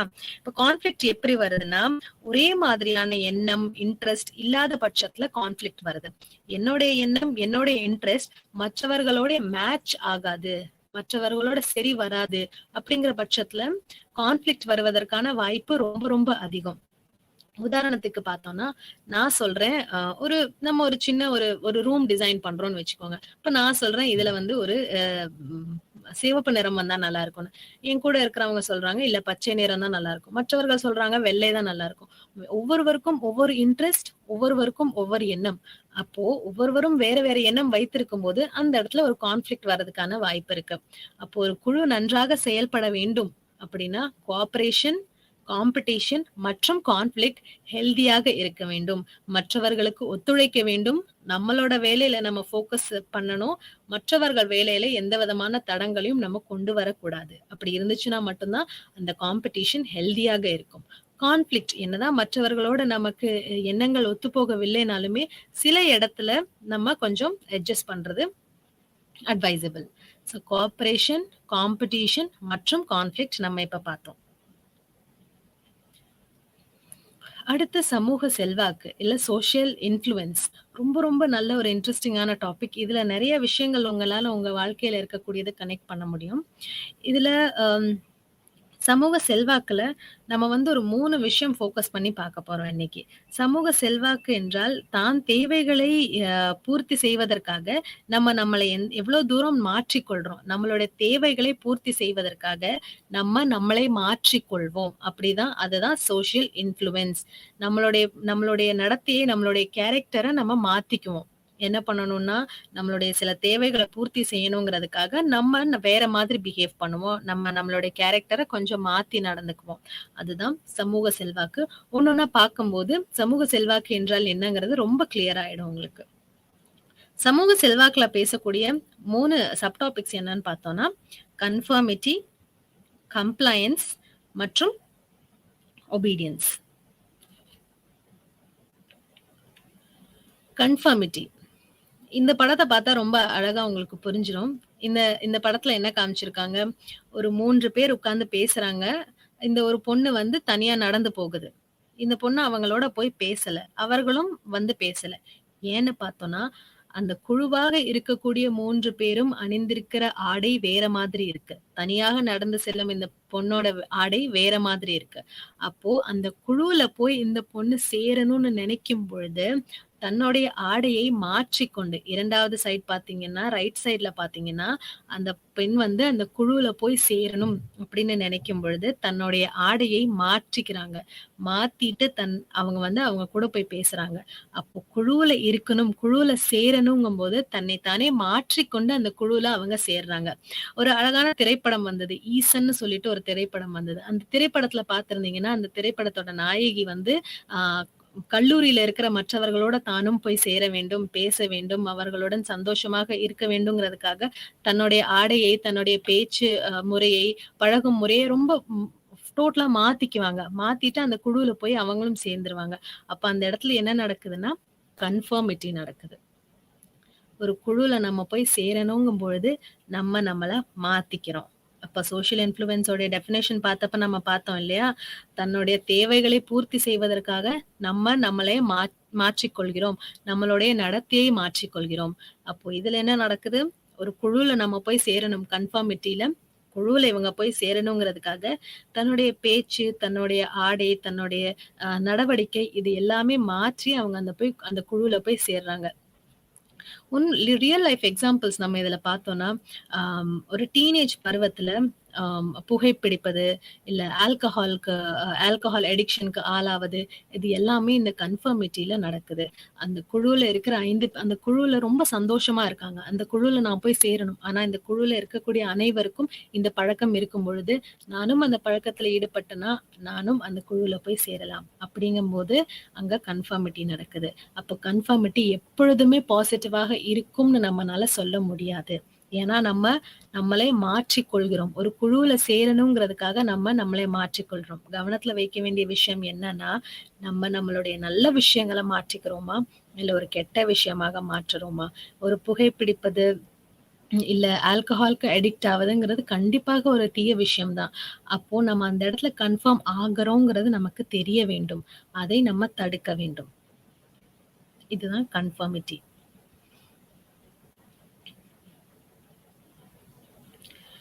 கன்ஃபார்மிட்டிய ப்ரூஃப் பண்றதுக்காக சால்மன் ஆஷ்ங்கிறவரு ஒரு சோதனை செஞ்சாரு. இந்த சோதனை 1950ல நடந்துச்சு. இந்த சோதனையில சாலமன் ஆஷ் என்ன பண்றாருன்னா, நிறைய அறிமுகம் இல்லாதவர்கள், பரிச்சயம் இல்லாதவர்கள் நிறைய பேரை கூட்டிட்டு வர்றாரு. கூட்டிட்டு வந்து 2 ஃபேஸ்ல இந்த எக்ஸ்பெரிமெண்ட் நடக்குது. இந்த சோதனை ஒரு 2 ஃபேஸ்ல நடக்குது. முதல் கட்டத்துல என்ன பண்றாங்கன்னா, இந்த 3 லைன் இருக்கு இல்லையா? டார்கெட் லைன்னு சொல்றோம். இந்த லெஃப்ட் சைட்ல இருக்கக்கூடியது, ரைட் சைட்ல இருக்கக்கூடியது ஏபிசி. இந்த 3 லைன்ஸ் இருக்கு. அப்போ ஃபேஸ் 1ல இந்த அறிமுகம் இல்லாதவர்களை கூட்டிட்டு வந்து இந்த 2 படத்தையும் காட்டுறாங்க. டார்கெட் லைனை தனியா காமிக்கிறாங்க, ஏபிசிய தனியா காமிக்கிறாங்க. காமிச்சிட்டு இந்த டார்கெட் லைன் இந்த ஏபிசில எந்த லைனோட மேட்ச் ஆகுது, ஒத்து போகுது அப்படின்னு கேக்குறாங்க. கட்டாயமா இதை பார்க்கும்போதே நமக்கு என்ன தெரியுது? டார்கெட் லைன் என்பது சியோட மேட்ச் ஆகுது இல்லையா? சியோட சரியா பொருந்துது. அப்போ தனித்தனியாக கேட்கும் பொழுது இவங்க எல்லாருமே சரியான பதில் தான் சொன்னாங்க. முதல் கட்ட சோதனையில இந்த டார்கெட் லைன் இந்த 3 லைன்ல எந்த கோடோட மேட்ச் ஆகுது, எந்த கோடோட சரியாக வருதுன்னு கேட்கும் பொழுது தனித்தனியாக எல்லோருமே சி என்று சரியான பதில தான் சொன்னாங்க. ஆனா இந்த இடத்துலதான் சால்மன் ஆஷ் என்ன பண்ணாரு? ஒரு ட்விஸ்ட் வச்சுட்டாரு. என்ன பண்ணிருக்காரு? ஃபேஸ் 2ல அந்த எக்ஸ்பெரிமெண்ட்டை கண்டக்ட் பண்ணிருக்காரு. ஃபேஸ் 2 2வது கட்டத்துல என்ன பண்ணிருக்காரு? முதல் கட்டத்துல என்ன பார்த்தோம்? டார்கெட் லைனும் சியும் மேட்ச் ஆகுதுன்னு நிறைய பேரு சரியான பதில சொன்னாங்க. ஃபேஸ் 2ல கண்டக்ட் பண்றாரு. கன்ஃபார்மிட்டியை தெரிஞ்சுக்கணுங்கிறதுக்காக பண்றாரு. இப்பதான் கன்ஃபார்மிட்டி உள்ள வருது. கன்ஃபார்மிட்டியை தெரிஞ்சுக்கணுங்கிறதுக்காக என்ன பண்றாருன்னா, ஒரு 6 பேரு அவரோட சேர்ந்தவங்க. அந்த எக்ஸ்பெரிமெண்ட்ல இருக்கிறவங்க. இது எக்ஸ்பெரிமெண்ட், இப்படி ஒரு விஷயம் இருக்கு, எல்லாமே தெரியும் அவங்களுக்கு. அவரும் அந்த 6 பேரும் இந்த சோதனையோட சேர்ந்தவங்க தான். இந்த 6 பேரை உட்கார வைக்கிறாங்க. 1, 2, 3, 4, 5, 6 6 பேரையும் உட்கார வைக்கிறாங்க. உட்கார வச்சுட்டு இதுல 7வதாக வரக்கூடியவர் தான் உண்மையான, அவரை வச்சுதான் நம்ம சோதனை செய்ய போறோம். 7வதா இருக்கிறவருக்கு இது எதுவுமே தெரியாது. இவங்க 6 பேருமே அந்த எக்ஸ்பெரிமெண்டரோட சேர்ந்தவங்க அப்படிங்கிறது 7வதா இருக்கக்கூடியவருக்கு தெரியாது. 7வதா இருக்கக்கூடியவர் தான் உண்மையான போட்டியாளர். ஆனா இவர் என்ன நினைச்சுப்பாரு? நம்ம எல்லாருமே போட்டியாளர் தான், அந்த 6 பேருமே போட்டியாளர் தான் அவர் நினைச்சுக்கிறாரு. ஆனா அந்த 6 பேருக்குமே அவங்க போட்டியாளர்கள், அந்த பார்ட்டிசிபென்ட்ஸ்ங்கிறது தெரியாது. அப்போ இவங்க என்ன பண்றாங்க? இந்த 6 பேர் நம்ம கன்ஃபெடரேட்ஸ்ன்னு சொல்லுவோம். கன்ஃபெடரேட்ஸ் என்றால் அந்த ரிசர்ச் கண்டக்ட் பண்றவங்களுடைய கூட இருக்கிறவங்க. அவங்களுக்கு இந்த ரிசர்ச்சை பத்தி முழுவதுமா எல்லாமே தெரியும். இப்ப இந்த 7வதா இருக்கக்கூடிய ஒரே ஒருவர் தான் பார்ட்டிசிபென்ட். கவனத்துல வச்சுக்க வேண்டியது 7 பேர் இருக்காங்க. 7 பேர்ல 6 பேரு கன்ஃபெடரேட்ஸ். ஒரே ஒருவர் மட்டும்தான் பார்ட்டிசிபென்ட். அப்ப இந்த 7 பேரை உட்கார வச்சிடறாங்க. உட்கார வச்சுட்டு பார்ட்டிசிபென்ட் 7வது கடைசி நபரா உட்கார்ந்திருக்காரு. அப்பவும் இதே காமிக்கிறாங்க. டார்கெட் லைனும் ஏபிசியும் காமிக்கிறாங்க. இதுல எது மேட்ச் ஆகுதுன்னு சொல்லுங்கன்னு. அப்போ வேணும்னே கன்ஃபர்மிட்டிய செக் செய்வதற்காக டார்கெட் லைன் ஏயோட மேட்ச் ஆகுதுன்னு சொல்றாங்க. மற்ற 6 பேருமே. முதல்ல இருக்கிறவரும் ஆமா ஏயோட மேட்ச் ஆகுது. 2வது 4, 5, 6 6வது வரைக்கும் எல்லாருமே ஏயோட மேட்ச் ஆகுது. ஆனா இது பார்க்கும்போதே நமக்கு தெரியுது இல்லையா? இது கட்டாயமா ஏயோட மேட்ச் ஆகலன்னு. ஆனாலுமே 7வதா இருக்கக்கூடியவர் என்ன சொல்றாரு? எல்லாருமே ஏவோட தான் மேட்ச் ஆகுதுன்னு சொல்றாங்க. அப்ப நமக்கு தான் தெளிவா தெரியல போல. இல்ல எதனால அவங்க சொல்றாங்க? நம்மளும் ஏனே சொல்லிருவோம் அப்படின்னு அவரும் ஏனே சொல்றாரு. அப்போ 6 பேரும் தப்பான பதில் சொல்லியிருந்தத தெரிஞ்சிருந்தாலுமே, நம்மளும் ஒரு குழுவோட சேர வேண்டும்ங்கிறதுக்காக இவங்களும் தப்பான பதிலே சொல்றாங்க. சரியான பதில் தெரிந்திருந்தாலுமே தப்பான பதில் தான் சொல்றாங்க.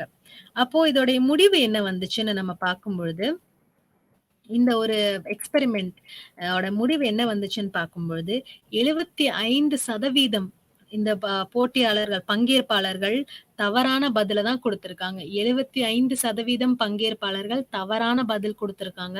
75% பங்கேற்பாளர்கள் கன்ஃபார்மிட்டிக்கு கன்ஃபார்ம் ஆயிருக்காங்க. இந்த 6 பேரு சொன்னது சரியா இருக்கும்னு நினைச்சு இவங்களும் தவறான பதில் சொல்லியிருக்காங்க. கன்ஃபார்ம் ஆகியிருக்காங்க. இப்ப இந்த கன்ஃபர்மிட்டியோட சில லிமிட்டேஷன்ஸ் என்ன? எதுக்காக கன்ஃபர்மிட்டி எதிர்க்கணும் நம்ம அப்படின்னு பார்த்தோம்னா, நம்மளுடைய தனித்துவம் குறைந்துவிடும். கன்ஃபர்மிட்டியில நம்ம ஈடுபட்டோம் அப்படின்னா, நம்மளுடைய தனித்துவம் கண்டிப்பாக குறைந்துவிடும் இல்லையா? மற்றவர்கள் சொல்றாங்க, அவங்க சொல்றதுக்கே நம்ம சரின்னு சொல்லுவோம். மற்றவர்கள் அந்த மாரி இருக்காங்க. நம்மளும் அந்த குழுல இருக்கிறதுனால அவங்க கூட சேர்ந்து செய்வோம். நம்ம தனியா ஒரு விஷயத்த செய்வதற்கான வாய்ப்பு ரொம்ப ரொம்ப கம்மியாகும். நம்மளுடைய தனித்துவம் குறைந்து விடும். அதனால நம்மளுடைய தனித்துவத்தை நம்ம கண்டிப்பா பராமரிக்கணும். நம்மளோட தனித்துவம் ரொம்ப ரொம்ப அவசியமானது. கன்ஃபர்மிட்டி எல்லா இடத்துலயுமே உதவிகரமாக இருக்காது. எதற்காக கன்ஃபர்மிட்டி நடக்குது? இல்ல எதற்காக நம்ம குழுவாக இருக்கும் பொழுது சரின்னு சொல்றோம் சில விஷயங்களுக்கு, இல்ல அவர்களோட ஒற்று போகிறோம்னு பார்த்தோம்னா, 2 விஷயம் இருக்கு. ஒண்ணு normative social influence. Normative social influence. 2வது informative social influence. Normative social influence என்றால் நார்ம்ஸ்ங்கிற வார்த்தை பயன்படுத்தி இருக்காங்க இல்லையா? சோ நார்மேட்டிவ் சோஷியல் இன்ஃப்ளூயன்ஸ்ல என்ன நடக்குதுன்னா, மற்றவர்களுக்கு என்னை பிடிக்க வேண்டும் அப்படிங்கிறதுக்காக நான் யார் என்ன சொன்னாலும் குழுல இருக்கிறவங்களோட சேர்ந்துக்குவேன். மற்றவர்களுக்கு என்னை பிடிக்க வேண்டும்.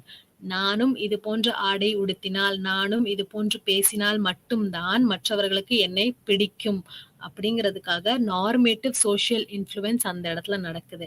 டிசையர் டு பி லைக்டுன்னு சொல்லுவோம் இல்லையா? மற்றவர்களுக்கு என்னை பிடிக்க வேண்டும். அதனால் நான் சரின்னு சொல்லுவேன். அதனால நான் மற்றவர்கள் சொல்றதுக்கு சரின்னு சொல்லி அந்த குழுல இருப்பேன். அதுதான் நார்மேட்டிவ் சோஷியல் இன்ஃப்ளூயன்ஸ். அடுத்து informative social influence. Informative social இன்ஃப்ளூயன்ஸ்ல டிசையர் டு பி ரைட், அதாவது சரியாக இருக்க வேண்டும். நான் சொல்றது சரியா இருக்கணும். மற்றவர்கள் 6 பேருமே சால்மன் ஆஷோடைய எக்ஸ்பெரிமெண்ட்ல பார்த்தப்போ மத்த 6 பேருமே ஆப்ஷன் ஏவை செலக்ட் பண்ணியிருந்தாங்க. அப்போ சரியாகத்தான் இருக்கும். அதனால நானுமே ஆப்ஷன் ஏவை செலக்ட் செஞ்சேன்னா அந்த பதில் சரியா இருக்கணும். நான் கொடுக்கக்கூடிய பதில் கரெக்டாக இருக்கணும், சரியாக இருக்கணும். மற்றவர்கள் சரியா இருக்கிறாங்க அப்படின்னு நினைச்சிட்டு நம்மளும் சரியா இருக்கணும். நம்மளுடைய முடிவு, நம்மளுடைய பதில் சரியா இருக்கணுங்கிறதுக்காக கன்ஃபர்மிட்டியில ஈடுபடுறாங்க. சோ கன்ஃபர்மிட்டிக்கான காரணங்கள் நார்மேட்டிவ் சோஷியல் இன்ஃப்ளூயன்ஸ் மற்றும் இன்ஃபார்மேட்டிவ் சோஷியல் இன்ஃப்ளூயன்ஸ். கன்ஃபர்மிட்டி பார்த்தோம். கன்ஃபர்மிட்டியில இங்க இருந்து ஆரம்பிச்சோம். ஒரு குழுல நம்ம சேரணுங்கிறதுக்காக நம்மளுடைய நடவடிக்கைகளை, நம்மளுடைய ஆடை, நம்ம பேசுறது எல்லாத்தையும் நம்ம மாத்திக்கிறோம். ஆஷோடைய சோதனை பார்த்தோம். ஆஷோடைய சோதனையில ஃபேஸ் 1, ஃபேஸ் 2 கட்டம் 1, கட்டம் 2, 2 கட்டத்துல சோதனை நடந்துச்சு. அந்த சோதனையோட முடிவுல 75% பங்கேற்பாளர்கள் என்ன செஞ்சாங்க? கன்ஃபார்ம் ஆனாங்க. 75% பங்கேற்பாளர்கள் தவறான பதில் சொல்லியிருக்காங்க. லிமிட்டேஷன்ஸ் கன்ஃபர்மிட்டியின் எதிர்ப்பை பார்த்தோம். அப்புறம் எதற்காக கன்ஃபர்மிட்டி நம்ம செய்யறோங்கிறதையும் பார்த்தோம். 2வது கம்ப்ளைன்ஸ். சோஷியல் இன்ஃப்ளூயன்ஸ்ல 3 தலைப்பு இருக்கு இல்லையா? முதல் தலைப்பு கன்ஃபர்மிட்டி முடிச்சாச்சு. 2ஆம் தலைப்பு கம்ப்ளைன்ஸ். கம்ப்ளைன்ஸ் என்றால் இணக்கம். இணக்கத்துல நம்ம வைக்கக்கூடிய ரெக்வெஸ்ட மற்றவர்கள் ஏற்றுக்கொள்ள வேண்டும் அப்படிங்கிறதுக்காக நம்மளுடைய நடவடிக்கைகளை நம்ம மாத்துறோம். நம்ம ஒரு ரெக்வெஸ்ட் வைக்கிறோம். அத மத்தவங்க ஏத்துக்கொள்ளணுங்கிறதுக்காக நம்ம நடவடிக்கைகளை நம்ம மாத்துறோம். இது ரொம்ப இன்ட்ரஸ்டிங்கான ஒரு தலைப்பு. ஆ நீங்க தினசரி வாழ்க்கையில இந்த மாரி இருக்கிற நபர்கள கண்டிப்பா பார்த்திருப்பீங்க. இப்போ இந்த கம்ப்ளையன்ஸ புரிய வைக்கிறதுக்காக ஒரு உதாரணம் பார்ப்போம். ஒரு கடைக்கு நம்ம போகுறோம். கடைக்கு நம்ம போகும்பொழுது, கடையில இருக்கிறவங்க என்ன சொல்றாங்க, இந்த ஆடை ரொம்ப அழகா இருக்கு. உங்களுக்கு ரொம்ப நல்லா இருக்கு. நீங்க இந்த ஆடை போட்டீங்கன்னா ரொம்ப நல்லா இருப்பீங்க. அப்போ அவர்கள் என்ன பண்றாங்க, கடையில இருக்கக்கூடியவர்கள், சேல்ஸ்மேன் அவருடைய நடவடிக்கையை மாற்றி, நீங்க அந்த ரெக்வெஸ்ட் அந்த ஆடைய வாங்க வேண்டும்ங்கிறதுக்காக அவருடைய நடவடிக்கையை அவர் மாத்துறாங்க. அதுதான் கம்ப்ளைண்ட்ஸ். அப்ப நம்ம என்ன பண்றோம், சரி இவ்ளோ தூரம் நம்ம கிட்ட கேட்கறாங்க, இவ்ளோ தூரம் ரெக்வெஸ்ட் பண்றாங்க, வாங்கிக்குவோம் அந்த ஆடைய, இல்ல வாங்கிக்குவோம் அந்த பொருள, அப்படிங்கிற ஒரு நிலை இருக்கு இல்லையாங்க? அப்போ ஒரு டைரக்ட் ரெக்வெஸ்ட் வைக்கும் பொழுது, நம்ம அந்த ரெக்வெஸ்ட்ட அக்செப்ட் பண்ணிக்கிறோம். இல்ல நம்ம ஒரு ரெக்வெஸ்ட் வைக்கும் பொழுது, மற்றவர்கள் அந்த ரெக்வெஸ்ட்ட அக்செப்ட் பண்ணிக்கிறாங்க. அதுதான் கம்ப்ளையன்ஸ் அல்லது இணக்கம்.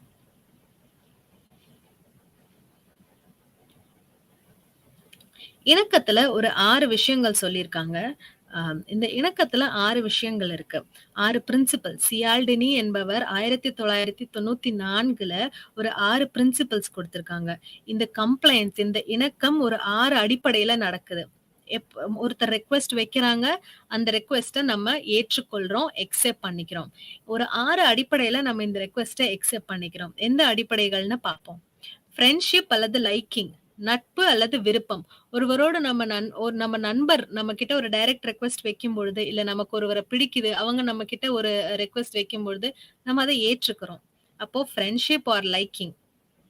2வது பிரின்சிபல் கமிட்மெண்ட் ஆர் கன்சிஸ்டன்சி, அர்ப்பணிப்புகள்.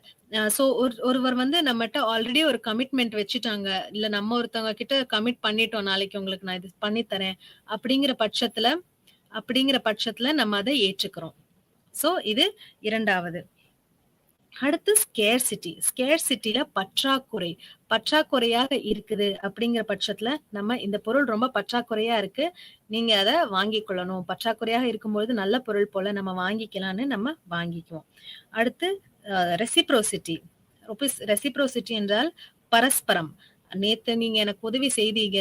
அப்போ நான் இன்னைக்கு உங்களுக்கு செய்யணும் அப்படிங்கிற பரஸ்பரத்தினால நம்ம ஒரு ரெக்வெஸ்ட அக்செப்ட் பண்ணிக்கிறோம். அடுத்து அத்தாரிட்டி. ஒரு அத்தாரிட்டில இருக்கிறவங்க ஒரு ரெக்வெஸ்ட் குடுக்கும்போது கண்டிப்பா நம்ம அதை அக்செப்ட் பண்ணிப்போம்.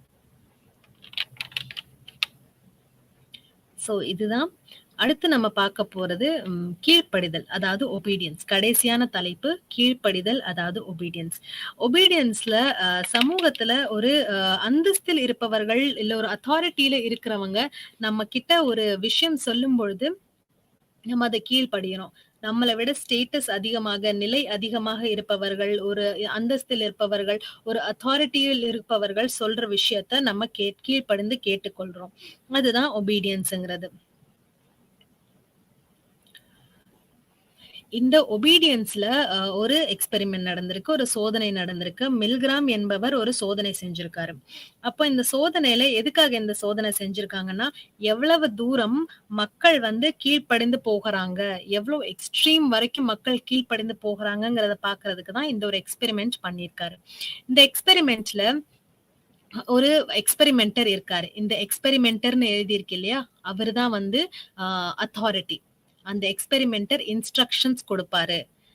2வதா சப்ஜெக்ட்னு இருக்கு இல்லையா, லெஃப்ட்ல பாத்தீங்கன்னா எக்ஸ்பெரிமெண்டர் இருக்காரு, இன்ஸ்ட்ரக்ஷன்ஸ் கொடுக்கக்கூடியவர். சப்ஜெக்ட் இருக்காரு. இந்த சப்ஜெக்ட் தான் இதோடைய பங்கேற்பாளர். இந்த சப்ஜெக்ட் என்ன பண்ணணும், ஒரு பட்டனையும் இங்க சிகப்பு கலர்ல பட்டன் வச்சிருக்கு. அந்த பட்டன் அமுக்கணும். அந்த பட்டன் ஷாக்குக்கான பட்டன். அந்த பட்டன் அமுக்குனார்னா லெஃப்ட்ல இருக்கக்கூடிய ஃபேக் சப்ஜெக்ட்டுக்கு ஷாக் போய் சேரும். ஆனா உண்மையான ஷாக் போகாது. இது ஒரு செட்டப் தான். ஆனா சப்ஜெக்ட் என்ன நினைச்சுக்கிறாரு, பங்கேற்பாளர் என்ன நினைச்சுக்கிறாரு, அவருக்கு நிஜமாவே ஷாக் போகணும். அப்போ இதுல பங்கேற்பாளர் என்பவர் இந்த சப்ஜெக்ட் மட்டும்தான். எக்ஸ்பெரிமெண்ட்டும் ஃபேக் சப்ஜெக்டும் அவரை ஒரு நாடகம் மாதிரி பண்றாங்க. அப்போ இந்த எக்ஸ்பெரிமெண்டர் ஒரு தப்பான கேள்விக்கும் இந்த சப்ஜெக்ட் வந்து ஷாக் கொடுக்கணும். தப்பான கேள்விகளுக்கான பதில் வந்து ஃபேக் சப்ஜெக்ட் சொல்றாங்க. கேள்வி கேட்கணும், அந்த கேள்விக்கு பதில் சொல்லணும். ஃபேக் சப்ஜெக்ட் தப்பான கேள்வி பதில் சொன்னாங்கன்னா, நீங்க ஷாக் குடுக்கணும் அவங்களுக்கு. பட்டனை அழுத்தி ஷாக் குடுக்கணும்னு சொல்றாங்க. அப்போ ஷாக் குடுக்கும்போது என்ன ஆகும்? கண்டிப்பா சப்ஜெக்ட்டுக்கு மனசு கஷ்டமாக இருக்கும். இதுல என்ன நடந்திருக்கு? இதுல என்ன கண்டுபிடிச்சிருக்காங்கன்னா, எல்லாருமே வந்து 300 வோல்ட்ஸ் வரைக்கும், இதுல எல்லா பங்கேற்பாளர்களுமே 300 வோல்ட்ஸ் வரைக்குமே ஷாக் குடுத்திருக்காங்க. 65% பங்கேற்பாளர்கள் 450 வோல்ட் ஷாக் குடுத்திருக்காங்க. 450 வோல்ட்ஸ் என்பது ரொம்ப பெரிய விஷயம் தான். ரொம்ப பெரிய ஒரு ஷாக், இன்டென்ஸான ஒரு ஷாக். ஆனா 450 வோல்ட்ஸ் வரைக்குமே ஷாக் குடுத்திருக்காங்க. அப்ப இதுல என்ன தெரிஞ்சிருக்குன்னா, ஒரு அத்தாரிட்டில, ஒரு சமூக அந்தஸ்தில் இருப்பவர்கள் ஒரு கட்டளை இட்டா, அந்த கட்டளைய வந்து அடிபணிந்து போகறதுக்கான வாய்ப்புகள் ரொம்ப அதிகமாக நம்ம சமூகத்துல இருக்குதுங்கிறத இந்த ஒரு எக்ஸ்பெரிமெண்ட் மூலியமா நமக்கு சொல்லியிருக்காங்க. அப்போ நம்ம இதுல என்னென்ன பார்த்தோம்னா, சோஷியல் இன்ஃப்ளூயன்ஸ்ல கன்ஃபார்மிட்டி பார்த்தோம், கம்ப்ளையன்ஸ் பார்த்தோம் மற்றும் ஒபீடியன்ஸ் பார்த்தோம். சோ இப்போ நம்ம ஒரு தடவை என்னென்ன முழுசா பார்த்திருக்கோங்கிறத பார்க்கலாம். குரூப் டைனமிக்ஸ்ங்கிற தலைப்புல குழு என்றால் என்னன்னு பார்த்தோம், குழுவின் கூறுகள் பார்த்தோம், குழுவின் வகைகள் என்னென்னங்கிறத பார்த்தோம் மற்றும் stages and formation of group பார்த்தோம். ஒரு குழு எப்படி ஃபார்ம் ஆகுதுன்னு பார்த்தோம். அதோட சேர்த்து குரூப் ப்ராசஸ், குழுவின் செயல்முறைகள் பார்த்தோம். இந்த குழுல 3 செயல்முறைகள் பார்த்தோம். சோஷியல் ஃபெசிலிட்டேஷன், லோஃபிங் மற்றும் டி இண்டிவிஜுவேஷன் பார்த்தோம். அதுக்கப்புறம் நம்ம என்ன பார்த்தோம்னா, டிசிஷன் மேக்கிங், குழுவில் எப்படி முடிவெடுப்பதுங்கிறத பார்த்தோம். அந்த முடிவெடுப்பதுல குரூப் போலரைசேஷன் மற்றும் குரூப் திங்க் பார்த்தோம். கோஆபரேஷன், காம்படிஷன் மற்றும் கான்ஃபிளிக்ட்ங்கிற தலைப்புல நம்ம சில விஷயங்கள் பேசினோம். கடைசியாக சோஷியல் இன்ஃப்ளூயன்ஸ். சோஷியல் இன்ஃப்ளூயன்ஸ்ல சமூக செல்வாக்குல நம்ம ஒரு 3 முக்கியமான விஷயங்கள் பார்த்தோம். கன்ஃபார்மிட்டி, கம்ப்ளையன்ஸ் மற்றும் கீழ்ப்படிதல். இந்த 3 விஷயங்களுமே நம்ம இன்னைக்கு சோஷியல் இன்ஃப்ளூயன்ஸ்ல பார்த்தோம். எல்லாமே சில விஷயங்களுக்கு எல்லாமே எக்ஸ்பெரிமெண்ட், அதாவது ரிசர்ச் இருந்துச்சு. சில விஷயங்கள் சமூகத்துல நம்ம பேசக்கூடிய ஒரு கான்செப்டாக இருந்துச்சு. ஸோ இது அனைத்துமே நம்ம இன்னைக்கு குரூப் டைனமிக்ஸ்ங்கிற தலைப்புல பார்த்தோம். ஒரு குழு எப்படி இயங்குதுங்கிறது நம்ம இந்த எல்லா தலைப்பு மூலியமாவும் நம்ம இன்னைக்கு புரிஞ்சுக்கிட்டோம். ஸோ இது புரிஞ்சுச்சுன்னா குழுல எப்படி செயல்பட வேண்டும்ங்கிறது நமக்கு ரொம்ப எளிமையாக இருக்கும். இது எல்லாமே நம்ம ஒரு பிராக்டிக்கல் அப்ரோச்ல பார்க்க வேண்டும். வணக்கம்.